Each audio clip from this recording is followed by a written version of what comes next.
Hi guys, welcome back to our channel. তো আমরা আজকে সকাল সকাল বেরিয়ে পড়েছিলাম মৌসুনী দ্বীপ যাওয়ার উদ্দেশ্যে। বেরিয়েছিলাম তো অনেক ভোরবেলায়, তো যেতে যেতেই সকাল হয়ে গেল আর কি। আর তখনও কুয়াশা মানে কমেনি এখানে। আমরা বাইকে করে সবাই যাচ্ছিলাম, মানে 8 জন মতন। আর 4টে বাইক ছিল আমাদের সাথে, দুজন দুজন করে যাচ্ছিলাম। তো এখানে যেতে যেতেই মাঝখানে অনেক জায়গায় দাঁড়িয়েছি, টিফিন করেছি, পেট্রোল ভরেছি। তো সেই সব ভিডিও তোমরা বড় ব্লগে দেখতে পারবে। ওই ব্লগ চ্যানেলে ছাড়া আছে, তো তোমরা যারা দেখতে চাও ওটাও চ্যানেলে গিয়ে দেখতে পারো। তো এখানে আমরা মানে মৌসুনী দ্বীপ যাওয়ার আগে আগে একটা নদী পার হতে হয়।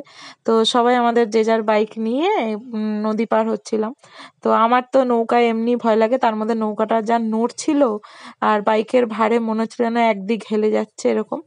তো ওই ভয় পাচ্ছিলাম, আর এখানে ওটাই হাসাহাসি করছিল সবাই। আর একে দেখো পূজা, ও তো একদম মানে কি বলবো, ডেয়ারিং খুব। ও একদম নৌকার সামনে গিয়ে এই এরম করে পোজ দিয়ে ওরম করে পোজ দিয়ে ফটো তোলাতুলি হচ্ছিল আর কি। আর আমি তো ওখানে ভয়ে চুপচাপ দাঁড়িয়েছিলাম।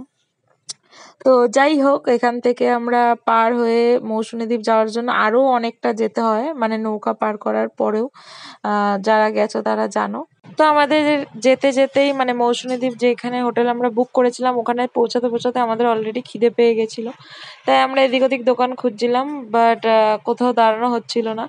তো একে দেখো, যেখানে দাঁড়িয়েছিলাম একটু ব্রেকের জন্য সেখান থেকে আমাদের সাথে ছুটে ছুটে যাচ্ছিল। কতটা দূর, মানে অনেকটা দূর গেছিল।